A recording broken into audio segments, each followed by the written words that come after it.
কোথাও বেহাল post office, কোথাও আবার ছোট এলাকা, একাধিক ডাকঘর, আর এই সব পোস্ট অফিসগুলি মিশিয়ে একটি পোস্ট অফিস চালু করার কাজ শুরু করেছে ভারতীয় ডাক বিভাগ। এতে রাজ্যের অনেক গ্রামের বাসিন্দা বিপাকে।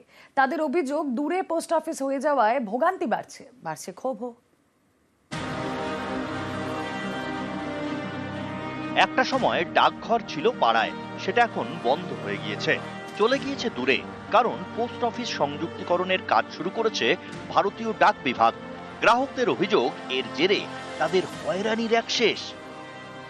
উন্নত প্রযুক্তির নাম করে যদি এই ছোট ছোট পোস্ট অফিসগুলো বন্ধ করে দেওয়া হয়, তাহলে জনজীবনের বিরাট প্রভাব পড়বে। আমরা এতদিন ধরে যেটাতে অভ্যস্ত ছিলাম, সেখান থেকে আমাদের সরিয়ে সমস্যার মধ্যে নিয়ে যাওয়ার চেষ্টা করা হচ্ছে। এখন এআই এর যুগ, সময় ছুটছে ঝড়ের গতিতে। তবু আজও অনেকের ভরসা পোস্ট অফিস। কিন্তু অনেক জায়গাতেই পোস্ট অফিস বেহাল। বৃষ্টি হলে ছাদ চুইয়ে জল পড়ে।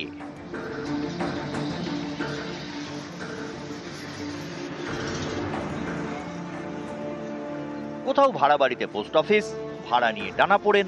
এর জেরে সংস্কারের অভাবে ডাকঘরের হাল খারাপ। কোথাও আবার মাত্র 2 কিলোমিটারের মধ্যে দুটো পোস্ট অফিস। এইসব ডাকঘর বন্ধ করে দিচ্ছে ভারতীয় ডাক বিভাগ, মিশিয়ে দিচ্ছে অন্য পোস্ট অফিসের সঙ্গে। জলপাইগুড়ি জেলায় যেমন 59টি ডাকঘর, এর মধ্যে জলপাইগুড়ি শহরে 17টি, এর মধ্যে 10টি বন্ধের নির্দেশ দেওয়া হয়েছে। এই 10টি ডাকঘর মিশিয়ে দেওয়া হবে অন্য ডাকঘরের সঙ্গে। এতে অনেক গ্রাহকই চিন্তায়।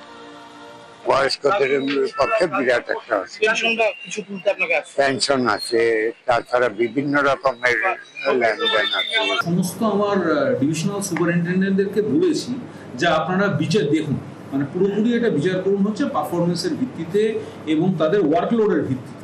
পাশাপাশি যেগুলো আমাদের গ্রামীণ অঞ্চলের ব্রাঞ্চ পোস্ট অফিস যাতে ভালো কাজ হয়, সেগুলোকে আপগ্রেড করে সাব অফিস করারও চেষ্টা চলছে। বাঁকুড়াতেও এক ছবি। এখানেও গ্রাহকরা চিন্তায়। তাদের আশঙ্কা, পোস্ট অফিস সংযুক্তিকরণের ফলে দুর্ভোগ বাড়বে। প্রত্যেকেরই অসুবিধা, খেটেও খাওয়া মানুষ প্রত্যন্ত গ্রামে গেলে গ্রাম থেকে এসে তারা পোস্ট অফিসে পরিষেবা পাওয়া খুবই মুশকিল বর্তমান দিনে। নিউজ 18 বাংলা।